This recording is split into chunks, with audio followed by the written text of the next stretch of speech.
See money book, the NSFW show, nerd stuff and freaking wrestling. Papa J in the building, better buckle up. For my fans, I'ma drink out the Stanley Cup. Like I said, now bow, better buckle up. And I got my people with me, what the fuck is up? Bo back in the building with a new sound. Coming in loud, breaking through the crowd. NSFW, best show round. And I'm a big boy, so I know I make my family proud. Z money in the building, yeah, I'm going up. First episode, fans showing love. NSFW, nerd stuff, and I'm on a higher level, never coming down. We on a new level, on a new level. We on a new level, on a new level. We on a new level, on a new level. We on a new level, on a new level. The NSFW show, nerd stuff and freaking wrestling. The NSFW show, nerd stuff and freaking wrestling. Yeah, we are back with the internet's most family-friendly NSFW podcast, Nerd Stuff and Freaking Wrestling. This is Season 3, Episode 2. People did not like that I called last week's episode 20, nope. So we are on Season 3, Episode 2. I like the format a lot.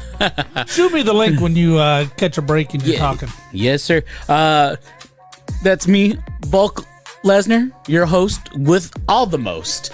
Joining me this week, we got Papa J. Can you forward it to Amber?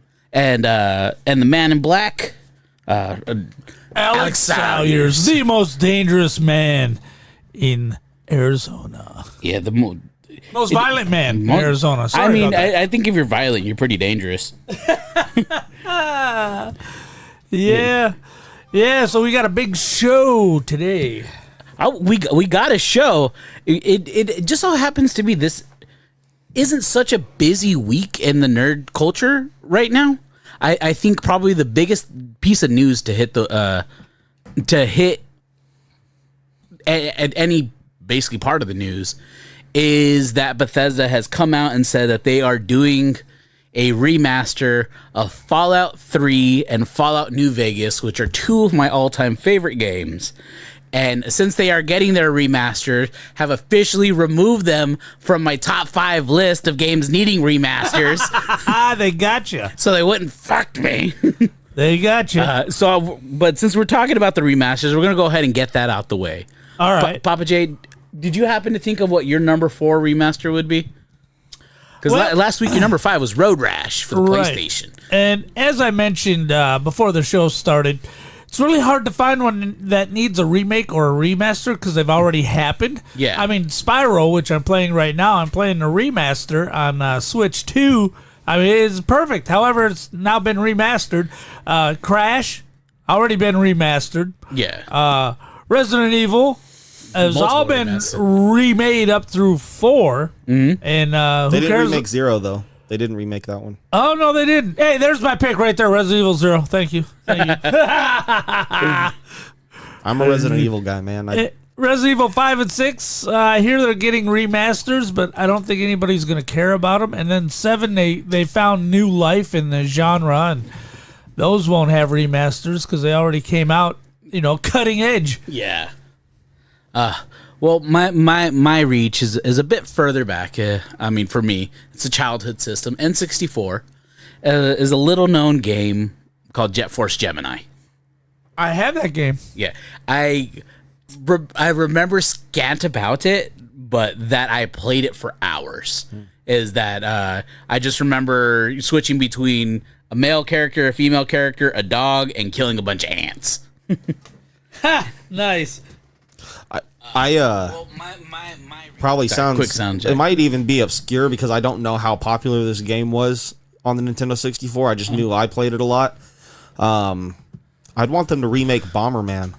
Oh, there's so many new Bombermans. Bomberman's been all over the place. Shut the fuck up. That's 2 weeks in a row. Bomberman's pretty popular. It's still really popular. I will say this, though. I think I told you this off air a couple days ago, but I downloaded Sniper Elite 5. Yes, you did. I went back to try to play 2 again. I beat 2 years ago, but like the graphics and the controls are so wonky, just different. Yeah. And outdated that I don't have the patience to relearn the controllers.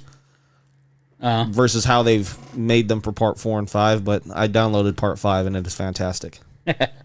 Yeah, I think Sniper Elite's that's the one where you get the X-ray where the bullet goes through, That's right? right. And it's fantastic. My kids love it. So you've been shooting off a lot of jewels? Yeah.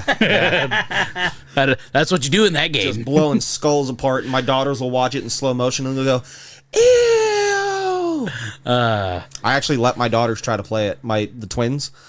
I actually they have a shooting range on the game, so I was trying to teach them how to aim and shoot, and then they were doing it because they think they're playing the game, right? But then they get a hold of that right analog stick, and they're just looking all over the place. You can't narrow them back in. That's where you just you give them the unplugged controller, and you're just like, no, look how good you're doing. That's what I've tried to do, but they've smartened up. Now they know to look at They're pretty sharp. Yeah, they know to look at the bottom of the controller, and if there's no light on it, they know that it's off. Yeah, they know that I've been busted. Kids are great, but speaking of next generation and bringing people on and everything like that, I want to remind you guys to like and subscribe. You got to get that part out of the way. Share this show. If you're listening right now, share this show. I can't tell you how big that is for the audience. And then everybody else like and subscribe. Yeah, I am trying to do a little bit more. I'm trying to do at least once a week something called NSFW Shorts, where at least once a week I'll go live for 20 minutes and talk about something that is interesting pertaining to me. This past weekend I did a short where it was basically titled WWE Grinding My Gears. And Nice. in short of it is I watched part of it. I was watching that as I was watching Monday Night Raw and telling the old lady there's no way they're gonna pull the belt off of Cody. And then you're like, and then they pull the belt off of Cody and we're watching the match. I was like, oh, God damn it. You're watching SmackDown. You were watching Raw. That's SmackDown. Oh, I meant to say Raw. Did I say SmackDown? No, you said Raw. No, not SmackDown. Oh, was it on SmackDown? Yeah. Oh, okay. It was on SmackDown. It's Friday night. Oh, Cody, all right. well, Drew is the SmackDown champion. But I'm not calling them WWE right now. I'm calling them WWS, World Wrestling Spoilers. Why is that? Because it's as soon as the show is done, wherever it's at, there's no holding back from the spoilers. It's just like, here's everything. We'll take away your desire to watch it on the West Coast because you're hours behind us. That's what I like about Raw. If you're free and it's airing at noon, it's available at noon for everybody. Right. Whereas SmackDown is just like, oh yeah, it aired at 5 on the East Coast, but you need to still wait until 8 o'clock for you West Coast people. Well, they took away my desire by putting it behind so many goddamn paywalls. Yeah. Not to mention 8 o'clock on the West Coast, 3-hour Raw. Yeah. And the big complaint on them right now, because I listen to a lot of James with WSI and him and Stevie Richards and stuff like that. His biggest complaint, he's been timing the shows out. It's like 28 minutes into the show before one single match begins. Yeah. It's like, come on. It's supposed to be sports entertainment, but for 28 minutes, you're barely getting the entertainment and there's no sport. And then when there's sport, it's so late in the show that you've already lost the idea of the entertainment. So it's like it's really 3 hours of just waiting around. Right, there's a lot of that, I noticed. I told Papa J that I like to watch, I don't watch Raw live. I watch it the next day because I have the ability, it won't, if I do watch it, because it's not all spoiled for me, I have the ability to skip entrances. Yes. Because there's some entrances that are way too long. They've been padding the entrances too since the 3-hour SmackDown came on. Yeah. They'll literally go into commercial during an entrance, and it's not done when they come back. Yeah, and if you ever, so at a live show, what happens is they'll cut the lights and they'll either let them play to the audience, but I've also seen it at times where they pull the music down, it's quiet in the building, they're just getting into the ring, they're talking over things, whatever, and then when they come back live, the music's back up, the volume's back up on the music. I don't know if they do that anymore, but you're right, you could skip through entrances because... And you cut 45 minutes off the show. Right. That's what I'm saying. That's kind of like, damn. And like, I have a lot to say about AEW, probably not what people would like to hear, but the one thing you can say is they do have more minutes per quarter hour and more hours in general of actual wrestling. Oh, there's definitely pros to AEW over WWE. You know, they're not the machine WWE is, and they're not as produced as WWE is, and they're probably not going to make the type of history WWE points out that they make. But there's a lot of pros to AEW. But you mentioned something just now, and I think this is mainstream wrestling in general. Wrestling's too overproduced. I like the wrestling where it was dimly lit. You had one big light over the ring, and you could pull the lights up on the crowd and stuff like that. But like Dallas Sportatorium, I look back at that and go, damn it. WCCW. Yes, it's like damn it. I wish it was a little more grungier, and it's so lights and sound and pretty, and it's just like wrestling should be a little more. I liken it back to WrestleMania 13. It wasn't anything spectacular on the set, the sound, the lighting. Nothing about it was spectacular, but what you did get that was spectacular was pro wrestling, especially in Austin and Brett. That was pro wrestling at its finest. Right. But it wasn't overproduced. You know what I heard, though? What's that? Is that if you live in Arizona, you can go down once a month to the AWF training facility and get yourself a seat at AWF High Voltage, which is what exactly you're describing. That's right. AWF High Voltage just had its very own first inaugural taping, in which I was blessed and fortunate to be able to produce alongside some of the other veterans in the locker room. And from top to bottom, it was a fantastic show. Maybe out of the entire locker room of 30, 40 people, there was only 4 of us that have ever worked televised matches. And for a locker room full of young kids that ain't been doing this, some of them not even more than 6 months, some of them not even more than a year, they went out there and they wrestled like they were on TV, like what we covered in the production meetings, and everybody went under their time. Oh. Timing is a big thing in this business. You go over your time, you're in deep shit. Nobody went over their time. I mean, they were so under their time in certain matches. I won't mention names, but there was one that was segmented for 19 minutes. Oh. They're like, we ain't going no 19 minutes. We don't need it. I'm like, I appreciate that. Can you give me a healthy 16? Yeah, all right, fine. They went 10 and some change. Oh, God. And this was like halfway through the card. So then I'm having to take the, 9 minutes or 8 minutes and some change. And I started going all around to the other matches and delegating minutes to matches depending on who was in them and how much I trusted them to take that time. Yeah. Right. I was like, all right, you had 7 minutes. I'm giving you 9. You had 8 minutes. Take 10 if you need it, and it worked out. But I mean, that's a much better problem to have than everybody going over their time. And I told every one of these young kids, I said, I can fill 2 minutes of time. I'd rather you go 2 minutes under than 1 minute over. I can fill a minute of time with anything that can help and support the show. Right. But if you take a minute from me, I can't fill a minute that's already past me. Yeah. Yeah, you got to find it somewhere. That's right. And sometimes it's not afforded to you. But these kids all did really well. I think they should all be very proud of themselves. So, for the people who didn't get to attend it live, where and when will they be able to see the shows that have been taped? If I'm not mistaken, so we are blocking them into like 4 episodes. So one taping is 4 30-minute episodes, and they will be airing on Fridays. Our first one will be on this Friday. I'll have to get the time for you because I don't see where it had been posted or anything like that. The show's in post-production right now. Everything will be post-production right now until we can get more hands on deck. But they're going to be airing on Fridays, and then plus you get you get things that are going to be added to the tape library in our large shows at Bullshooters, the Cages, and so on. Right.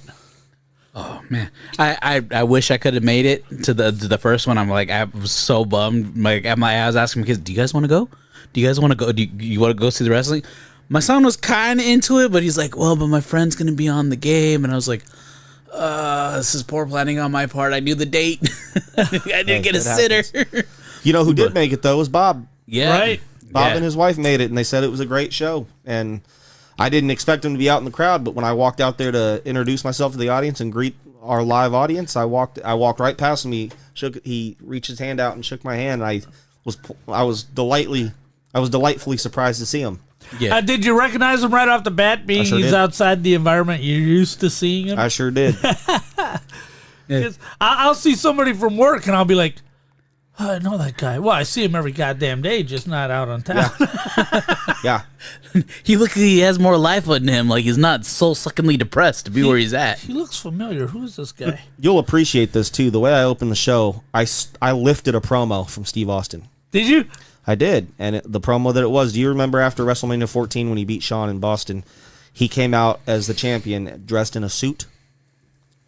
And Did he? Yes, he did. And he said, this is the absolute last time you will ever see Stone Cold wearing a ridiculous suit like this son of a bitch. And he threw the suit off. He took the suit off and he had his trunks and an Austin 316 shirt under it. I did the exact same thing. I was dressed in a button-down shirt, a vest, a blazer, the hat, everything. And underneath all of it, I had a Man in Black t-shirt. I started ripping everything off, throwing it all out to the audience. So the audience got their very first souvenir that anybody could have gone home with Nice. was from the Man in Black, because they want me to be the most interactive character on the show.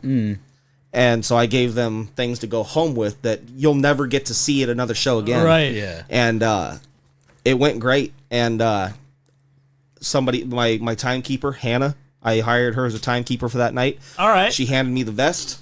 I put it on over my Man in Black t-shirt. So now that's who you're going to see at High Voltage from now on, is the Man in Black. Not Alex Salyers, who you know as the Man in Black. You're seeing the Man in Black run this show. Oh. I'm excited. I'm looking forward to New Dawn on Saturday, January 24th. Dijak will be there. Paul London will be taking on Chubby Depp for the final time. Paul London, what a name! Good friend of mine. He's an awesome guy, man, and we're so thankful that he gets to come down and be a part of the show, because he's really integrated into our locker room well with a lot of these younger guys. We need guys like that. Right. Is Chubby going to be inserted into the title picture again, or is he? I don't know. Taking a breather because he'd been champion for a million years. I think they're trying to figure that out right now. The big thing they have going on at New Dawn is a 7-man. Yeah, it's a ladder match. Yeah, I think it's a multi-man ladder match. I believe I counted 5, and at the end of the show on Saturday, I inserted Clutch into the match as the final contestant and the final entrant into the match, really just to get back at JC Westerfield for how he was doing things. But that's going to be a big deal, because Westerfield has both titles right now, but the Arizona State Championship is on the line for that ladder match.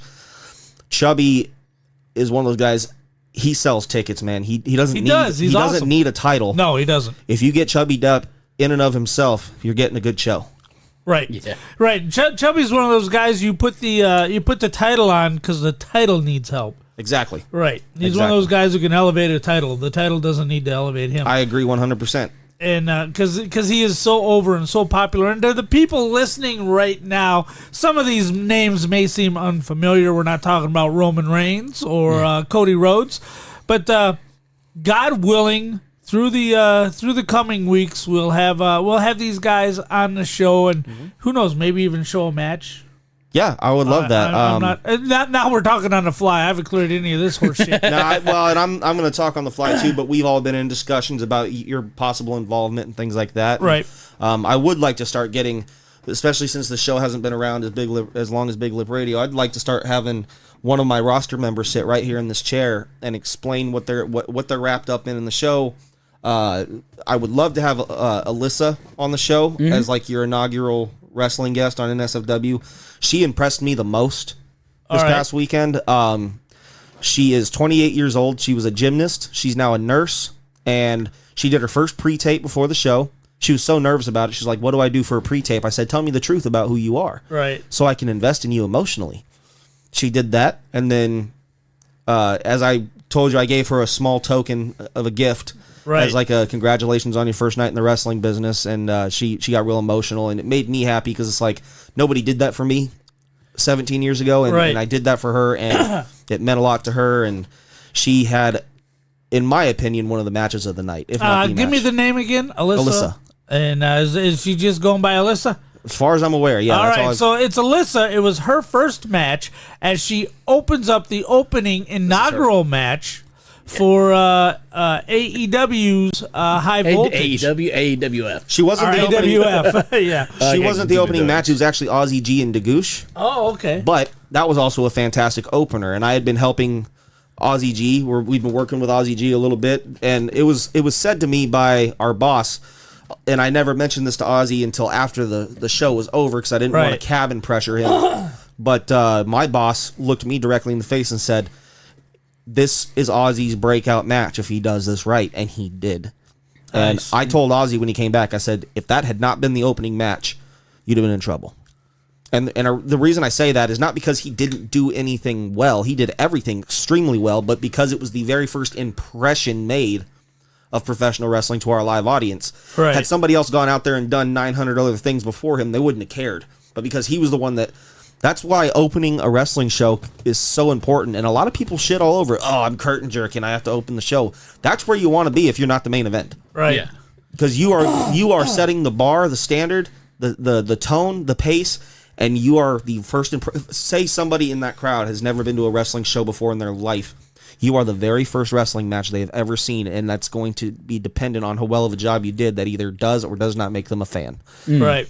Yeah, back in the old days, they, like the news always opens with the biggest news story of the day. Headline. And then trickles on down to weather, sports, human interest, and out the door. Now, wrestling used to be just the opposite, and this is still the way I think a wrestling show should be structured, but I'm an old man, so nobody agrees with me. But your first match used to be SD Jones versus Iron Mike Sharp, and that was your first match of the night. The ending match is going to be Hogan versus Iron Sheik. Correct. And that's how they used to do a match. You start slow and you build up to the climactic main event. Mm-hmm. Now they have a main event, opening the second hour of Raw, and it's like, this don't make no goddamn sense to me. I liked that we opened with Goosh and Ozzy because they're not brand new to this, but they are relatively new, comparatively speaking, to the majority of our locker room. Right. I've been working with Ozzy. He's a friend of mine. I'm training Hannah, who he's affiliated with, and you've been out there for some of our training sessions and stuff like that. Right. And I was happy that she was there because she doesn't know this. I didn't tell her this directly, but I will when I see her. I needed all hands on deck, and I yelled at everybody. I said, whoever does not have something assigned to them for the night, come to me immediately. And I assigned everybody a job. Now, what I didn't talk about was that there is a new segment that we are doing on this show that is going to be part of our tape library that will be offered to the audience to see, but it's going to be performance-based only. It doesn't mean they got to win, doesn't mean they got to lose, doesn't mean... Right. We have a segment now called Spot on the Card. What this is one of these younger kids who are just trying to break in gets put in the ring with a veteran or somebody who's a little more experienced than them. Uh-huh. And we determine based on their performance whether they're ready for the big show. And we had 4 of those matches. No audience in the building. We had 4 of those matches. I had enough guys where we paired up 2 and 2 and 2 and 2. And I sent them all out there. I said, you got 5 minutes. Give me an infomercial on who and what you are and tell me why you're worth putting on the show. And I specifically was in a production meeting when they began filming it, and then I didn't want to go in there and see any of it because I'd like to watch it on tape to see how it would have looked from an audience perspective, so I don't have a skewed idea of it. Right. But that was before the doors had opened, and so that is going to be a regular segment now that we're going to be adding into some of our social cue stuff as far as social media and things like that. We're going to be able to share that with our audience, so that way they also have something to be excited about of up and coming wrestlers that may not be on the shows yet, but they sure are hoping and praying in 6 months they see that guy because they're invested in him now too. Ozzy and Goosh went out there and did such a good job that they were right where they needed to be, where the show could only go up. You know what I mean? But they didn't go so far and above and beyond that the guys after them couldn't go out and follow it. And I just thought that it was just luck of the draw. It could not have been luckier for Ozzy. But I'm sorry, I mentioned Hannah. I put her down at the corner of the ring by the entrance as a timekeeper. She was ringing the bell and grabbing gear for the rest of the night. I didn't tell her this, but I was going to tell her the reason I put her there, since she's training, is now she has a front row, best seat in the house of being able to watch what's happening in the ring and understand how she's going to have to do her job. And she's also doing it with a roster full of people that are going to be opponents for her when she's ready. She doesn't realize how much of a teaching moment that is. Right. And she's going to, but she did a great job. She worked with everybody well. She hit all cues. She listened everywhere. And we were very well prepared for this too. We had radios. There were 6 radios, 3 IFBs. We were able to communicate with our referees, and huge step up for the company. I worked with them for 11 out of 12 years that they've been around. Huge step up for the company. And for the first time, I was in a role that wasn't wrestling related, where I wasn't in the ring performing. Yeah. And I was excited to be there to do something else. Mm-hmm. I had that jitter feeling of like, I might not be wrestling tonight, but I want to do the very best I can to make this show the very best I can.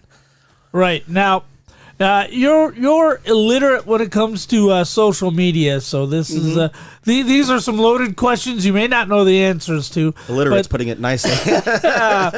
High Voltage, is that available on YouTube exclusively, or it's going to be on YouTube Live? Yep. It's like think of a YouTube TV type thing. Okay, so you're going to go to AWF's YouTube channel, and it should be running live on there, and then available on demand after that. I believe so. And as a matter of fact, when we're done here, our promoter has been hard to reach this because he's had so much on his plate. Right. I'll find the exact link so we can start putting it on the show so people can see the most updated version of each taping. I believe we're doing 4 30-minute episodes where each episode will have like 2 matches, maybe 3. Right. Vignettes, promos, pre-tapes, things like that. Right. So for 30 minutes, you're going to have an action-packed show. But yes, technically you are correct. There will be a link that you can go to, and you'll be able to. It'll air at a certain time. I'm hearing that it's going to be Fridays. This is kind of our trial run, so they want to make sure that they can get post-production done in a timely fashion to make sure it goes up on Fridays. But that is primarily what we're aiming for right now. All right, so let me look up AWF's YouTube. And I promise they're further along and know what they're doing on how to do this. I'm just too stupid to understand any of this part. Right. That's why I said these some loaded questions. So, Arizona Wrestling Federation is at Arizona Wrestling Federation on YouTube. And that's where you're going to want to go to find them. And 16th, God willing, if everything goes smooth, 16th, the first episode of High Voltage will be launching. That's correct. All right. And from the sounds of it, that should be about 2 matches, correct? Should be. Yeah, there might be some other things added into that episode that gets added from pre-production because everything's Japanese entrances for right now. So that gives us more time to give you more wrestling rather than having to, have long entrances and all that stuff. We'll save those for the big shows. Yeah. Right. Because really this is an infomercial as to why you should buy a ticket to the big shows. Yeah. Right. This is WWF Superstars in correct. between Survivor Series and Royal Rumble. That's right. And given the way things went Saturday, I mean, I didn't expect everything to be perfect, but it went so abundantly well that I think I don't know if I'm allowed to say who's involved with helping me produce the show, but it's another wrestler on the card that we're all friends with. All right. But he and I kind of ran the show from... I know who you're talking about. The only thing we were told is hands off the main event. The booker and the promoter wanted that. Him and I did everything underneath. We went and sat through a production meeting. We looked at the card and said, I'll agent this match, you agent this match. Since there's multi-people in this match, we'll both agent it, put it together. We took turns timing the matches. So one match, he would time it and produce it with the referee and talk to the referee. The next one, we'd switch off. He had to wrestle on the card that night, so I took over for a good chunk of the show so he can go do his part. But we ran like a well-oiled machine. And at one point, I looked at him and I said, we do this really well as a team. I love and it. he's like, yeah, we really do. Well, the two of you have chemistry. Yeah. And I was fortunate to be able to run the talent meeting before the show started. So I pulled all the talent over, kind of gave them a quick run through of how we are going to work these matches in television format and setting. Put over some folks that I felt needed to be recognized for the hard work of making the show happen, cleaning up the facility and everything like that. And then told them if there's anything you need, because I'm the buffer between them and the head booker. So now he can run around and take care of other things. And now I filter through a lot of the questions and get them where they need to be throughout the night. So I held the talent meeting and everybody's on the same page. Couple hiccups here and there, but nothing that you would see on camera. It was more backstage stuff. Right. And overall, from top to bottom, the show, I don't think it could have gone any better for it being our first taping. Awesome. That's great to hear. Yeah. That's good I wish you were stuff. there, man. You would have really enjoyed it because we had some jam-packed matches in there. I wish I was there. How was the attendance? Sold out. I was about to say Thanks that for is a asking. Thanks for asking. This is dangerous question to ask since I didn't know the answer. I'd hate to hear 10. I opened the show, and I'm glad that I did because I went out there to cut a promo and say hello to the audience, and I looked around and didn't see one empty seat in that building. Yeah. This is a small venue, comparatively speaking, to what we do because it is our academy. It's our training facility, so it's not as large of an area, but we can fit couple hundred in there if we really squeeze them in. Again, if you remember the TBS shows from back in the day, the NWA TBS shows, it's along those lines. It's like studio wrestling. It's just like studio wrestling. However, in this case, and I don't know if this is too inside baseball, they'll appreciate me saying this live on air, but to make profit based on because there are a discounted ticket sale because we don't want to charge as much as we charge for the big shows. Right. I think we needed 50 to 75 chairs filled to make the profit. Cover building stuff and all that. I think we were able to squeeze in 120 chairs, and every one of them was filled. Every chair was filled. We sold that. Now, you hear 120 people. That's jam-packed. Yeah, you hear 120 people, and they're like, ooh, big deal. Like, most of your shows do 500. Right. I understand that, but we're talking 500 in a huge venue, comparatively speaking, to a venue you can damn near barely fit a thimble into, and we packed the house from wall to wall. And that says a lot for the guy whose breakout match, unbeknownst to him that he was having, opened that type of show. Right. The very first inaugural AWF high voltage taping we ever had, and the first face they saw was Ozzy G and Dagoosh, and they went out there and did it in front of a sold out house. And then a girl like Alyssa goes out there, has her very first match, her debut match in her whole career. She goes out there and says, I worked a sellout crowd. Because every seat was full. I know it doesn't sound like much for 120 seats, but when every one of those seats paid to get into the building. Oh, and let's face it, 2 points. One, you didn't give away any of the tickets. Correct. They were all bought. And two, there are indie companies all over the place who'd kill for 120 people in a building. And also keep in mind, this was a very predominantly heavy local show. We didn't bring in a bunch of New Mexico guys. We didn't bring a bunch of Cali guys. We didn't bring in a bunch of Texas guys, Vegas guys. We had a couple, Actually, now that I think about it, I can't think of anybody that traveled in here because Clutch actually lives here in Arizona now, so he doesn't count as a travel guy. He was in Vegas. Outside of him, I can't think of anybody else that traveled here. Maybe Marty Snow, I think, because I think he's in Texas or New Mexico. He's the only guy off the top of my head that I can think of that traveled. And if I'm missing anybody, we still appreciate you for traveling out here for high voltage. All I'm trying to say is predominantly these were all of our local, homegrown talents that went out there and had a hell of a show. Yeah, this is the wrong show. This is NSFW Z Money. I hate you too. How come you're putting OG in front of Z Money now? Freaked me out on Xbox. Overly gay Z Money. You just got Man in Blacked. From behind. The most verbally violent man in Arizona. Nothing there's wrong with overly gay. It just means like you're more noticeably gay. Like, That's right. I don't care. Well, I'm glad your first show is sold out, and I pray the trend continues. Thank you. I think it will. I think we made a good enough impression on our audience that they're going to realize that this is worth the if they're loyal to our product and our brand, and they'll stop at nothing to see that AWF banner anywhere at any time. They're going to feel like for the lower ticket cost it costs to be a part of the set decoration now as a live audience member. Yeah. They're going to think it's worth the investment. I think I certainly would. Not getting ahead of myself, but being the place to check out the new talent and the up and coming talent, and the premiumness of the tickets. Wouldn't it be spectacular if down the road the tickets to get into the training center were more than your big shows? I would love that. Because you only have 120 of them instead of 500. I'd love that, but then what would ultimately happen is the bigger shows would be in higher demand. Oh, that's true. So we'd be charging more for those too. But I love the fact that we are in a humble enough spot that we are affordable to people, whether it's the taping or the live show. Right. And you get great wrestling on either or. If you want to take the family out, and this isn't just high voltage, this is all AWF stuff.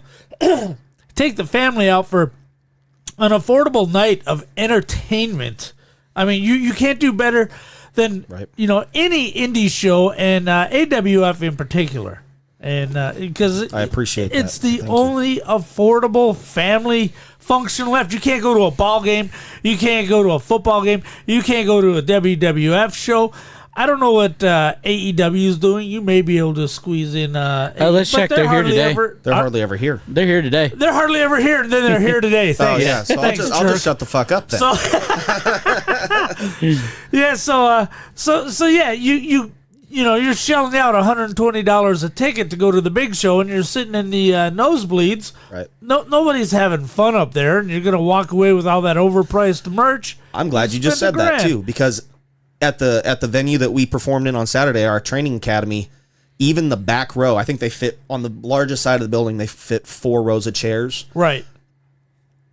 Even in the back row, in the farthest seat away from the ring, you're 10 feet from the ring. So you're not missing anything. Every seat in the house is a good seat in the house. Is a great seat. Every seat's a floor seat, and every seat's a great seat. And there's That's right. only 120 tickets. Do you know when the next high voltage taping is?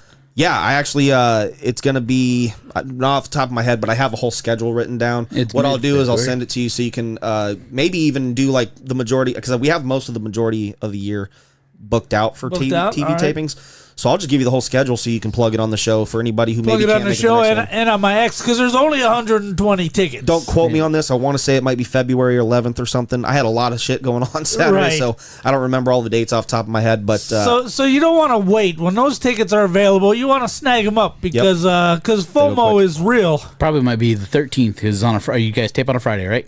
Saturday.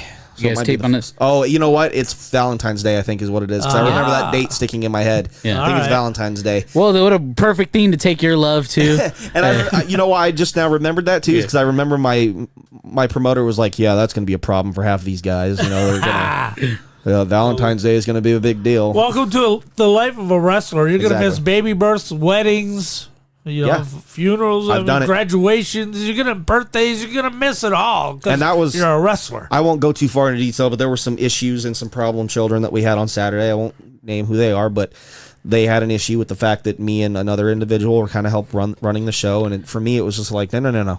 I'm the one that did all the miles. I'm the one that hit the planes, Right. never missed a show, was never Right. late. I missed my daughter growing up for this, and I made a lot of sacrifices, and I've worked my ass off enough to be educated enough to do what I'm doing now, so you don't get to shit on what I've done.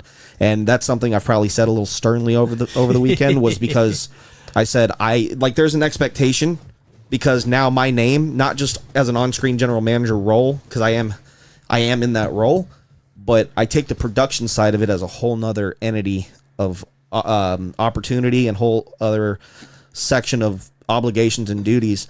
My name is now attached to this product, and my fingerprints are on this product in a way that it's not. There's more to it than me just lacing my boots up and going out there. So now it's like Right. my name and reputation is attached to this, and I expect a standard, and I expect everybody to perform at or above that standard. Right. And I think for the most part, everybody did this weekend, which I'm extremely humbled and happy to be able to say. Awesome. Well, to answer your question, Yes, about AEW tickets. AEW tickets. If you want to take a family of 4, mom, Yes. dad, father, son, and daughter, it will run you $35 a ticket. Oh, that's not bad. But considering they're charging so much they're for at it. Arizona Financial, where if you know the venue, it is single-sided with a stage facing the back. So what would be the pit at a normal concert is the ring. Interesting. Yeah. All right. And so it is your classic like movie theater setup, just a downward thing of Cheers. seat Right. and Wasn't the that stage. kind of like how they did it at Daly's place? It sounds similar, right? I don't know what Dailies is. That's where they were filming during most of COVID. Oh, okay. Yeah. Almost like an amphitheater type. Yeah. setting. Right. Yeah. Well, and if it makes anybody feel better, I think the tickets for AWF High Voltage were $10 a ticket. Yeah. Nice. Somewhere around $5-10. I don't know. So it's You could not take your family out for McDonald's one night and go see AWF High Voltage. with how affordable we've made these tickets for AWF High Voltage tapings, you would spend more taking your wife and children to McDonald's than you will for 2 hours of straight entertainment. After the 2 hours of straight entertainment, you haven't spent much money, even after visiting all the merch tables. And when you go to these shows, guys, visit the merch tables. That's how a lot of these guys are getting paid. That's right. So visit the merch tables. You're still going to have money left to take the family to McDonald's and get them Happy Meals. Yeah, that's an evening, boy. Or you can take them to the place that supplies NSFW and Big Lip Radio with their sustenance. Where's that? Little Caesars. That's right. Geez. Every Not an ad. week I get Little Caesar. Not an ad. But I'm glad everything went well. I'm looking forward to see you actually seeing the shows hit YouTube. We will plug them as soon as they go live. If Alyssa wants to be the first new talent on the show, she is more than welcome.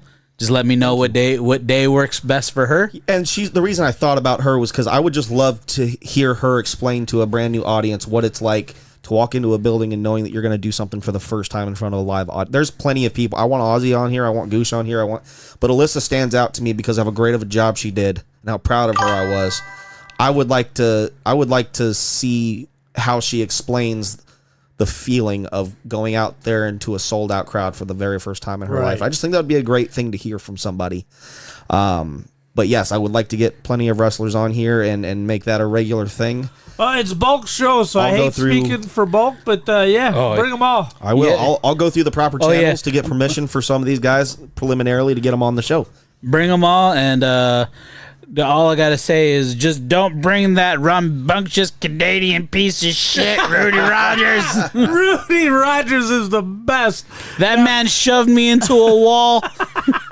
I got him good in the line on a pre-tape, though. Yeah. He walked in talking to me about he wants to know who his opponent is and stuff like that. I said, you're getting a 3-in-1. It's the circuit system, which is kind of a gimmick situation for one of our gals on the show. And he goes, you're putting me in a handicap match? I said, no.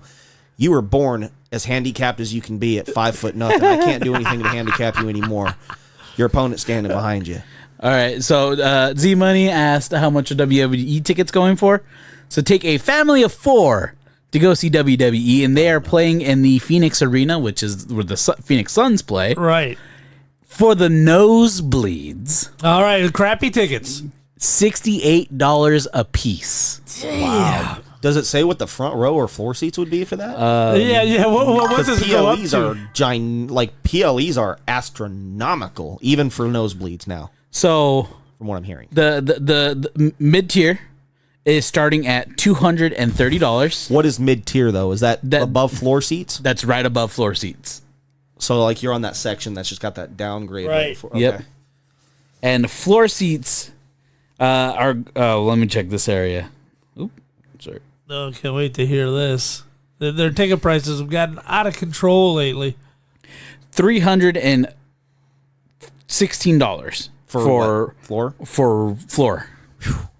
I remember going to Monday Night Raws when tickets were less than $100 a person for good like floor seats. And I got to be in the ring with Eugene and William Regal when I was like 10 or 11 years old, and we won those tickets on the radio. I remember going to Raw and Nitro, and what they would do is before the cameras went live, they would move everybody over to one side of the auditorium. You know, if you got cheap seats up there, grab an open seat. Everybody down here, so that way they would film all the action from the angle that showed what looked like a full crowd, and it's a third sold out. That's what AEW does. Yeah, I don't doubt it. Yeah, no, people. I have seen people say they specifically buy cheap seats and they'll leave better seats available because they have to film from that one direction because they want to show the crowd. Right. So they'll pull people in and they'll just change the angle of the camera to where it still gets a good look at the ring, but you can't see the empty seats. Right.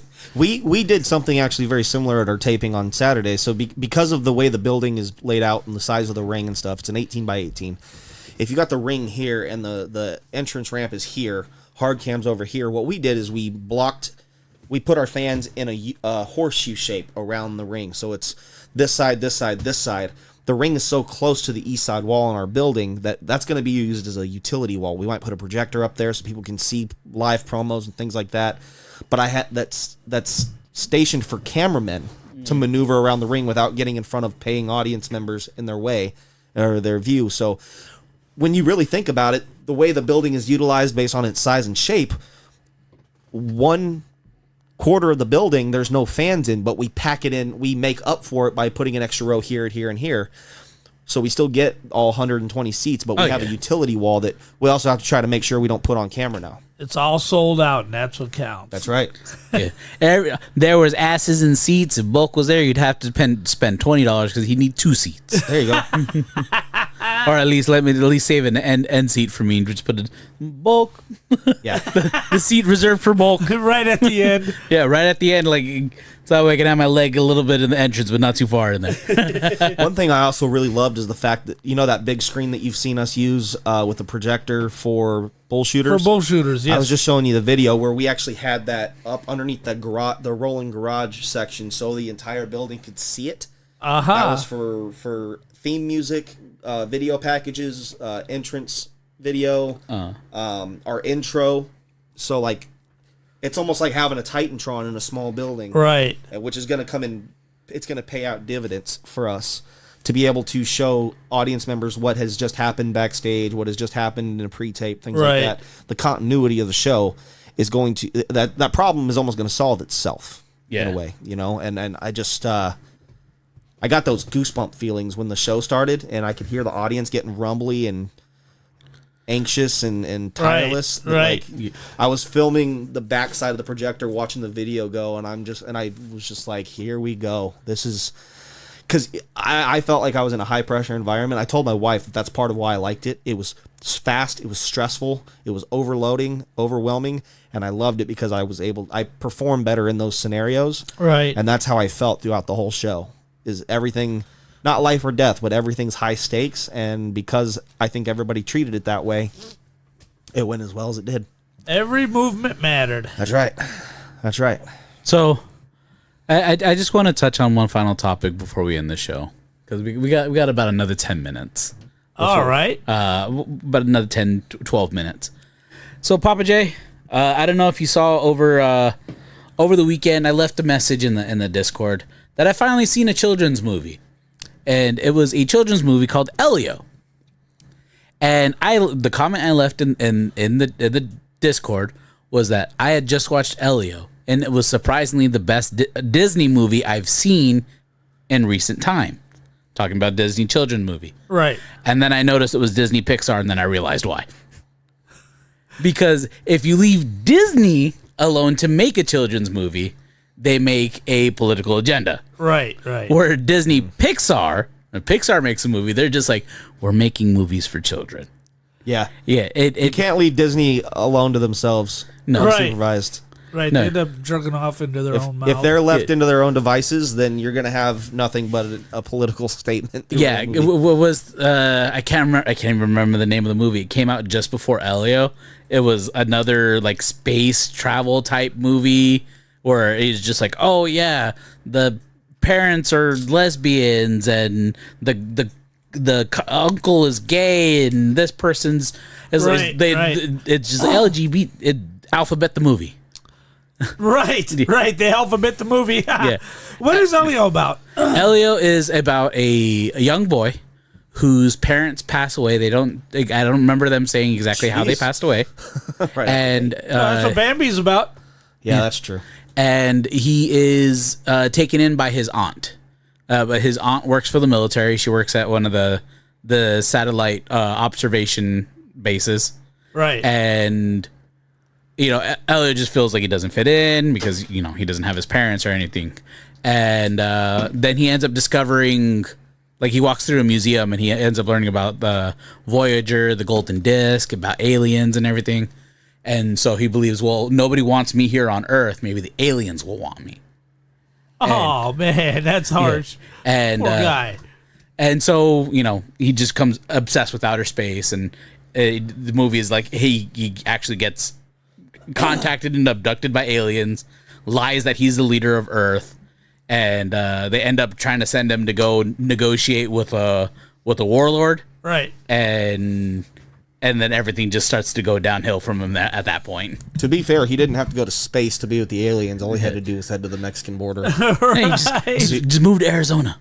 He could have been with the illegal aliens and probably still got some good food. Yeah. Right. I mean, he did have a lot of food and drinks and snacks and stuff while he was there. So Stop the elote, man. This weekend, the missus and I had the opportunity to babysit for the Man in Black's children, and his little twins. Are they 3? Yeah, they'll be 4 in a couple Just weeks. coming up to 4, and I'd never seen Inside Out.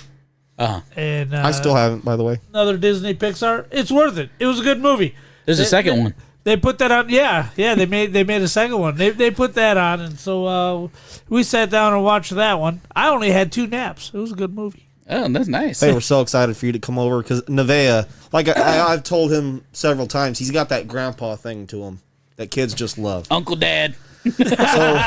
So like my kids watch when I'm on the show because they love that Dad's on the show, but they want to see Papa J too. So when I get home, they're like, "Dad, you were on TV with Papa J," and I'm like, "Yeah, that was us. That was Papa J." us. So That was us. they heard that Miss Kim and Papa J were coming over, and my daughter just chased me around the house, going, "Dad, I want Papa J. When Papa J gonna be here?" She's 3 years old, and she loves the host of this show, or I'm sorry, the host of Big Lip Radio. Yeah, I was cuddling babies and watching Disney Pixar, and I'm like, oh, my grandbabies have gotten too old. You know? You got one that's just still on you. Oh, Here. she's always sitting on my lap, Yeah. right? But she's 1,000 pounds. Yeah. She's 7. How old is she again? 7. Oh my goodness. Yeah. She's a little 7. Yeah. She's not a very big girl, but yeah, that's all she wants to do is sit on my lap. That's all what day grandpas long, are for. As soon as I get home, right? When you got baby girls and granddaughters and stuff, that's what grandpas are for, It's man. the best. My daughter is hitting that point where she wants to cuddle and have the affection from me, but also I'm 10. I don't need it now. Too cool. So this over the weekend, she had just woken up and I'm just laying in bed and she's like, it's cold, and so I'm like, oh, come lay down with me. And I didn't realize I was cold until she got into my bed. And I was just like, oh, you're warm. So I had ice cold hands and I was just like, neck. My oldest daughter, she is 11, and she's the same way. Like, she'll run right up to me and hug me, kiss me. She used to be the biggest daddy's girl, but now she's old enough to have friends. She wants to be cool to her friends. Right. She won't kiss me around people. She'll give me a real quick hug around people. If I walk in the door from somewhere and she's home from school, she'll run up and give me a big hug and give me a kiss, and I'll ask her how her day was. But if we're like around people, it's just like side hug. Bye. Dad's not cool enough anymore now. My daughter has learned better than that. She tried to do that to me. Try to freeze me out in front of her friends. And I told her, I'm like, you do that to me again, I'm gonna embarrass you worse than if you would have given me a hug.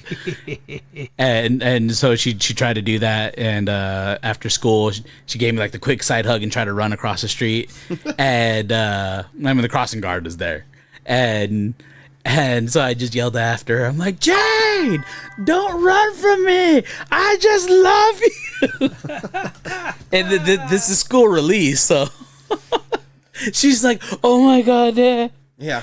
I just embarrassed her on Friday because she's like, Dad, you need to hurry. Like, she's like, I want to hurry up and go. And so they love their Papa J. Yep, the little screen up at top, it didn't show up in the big Oh, screen. I can't see that. Holy shit. But Those don't work that well.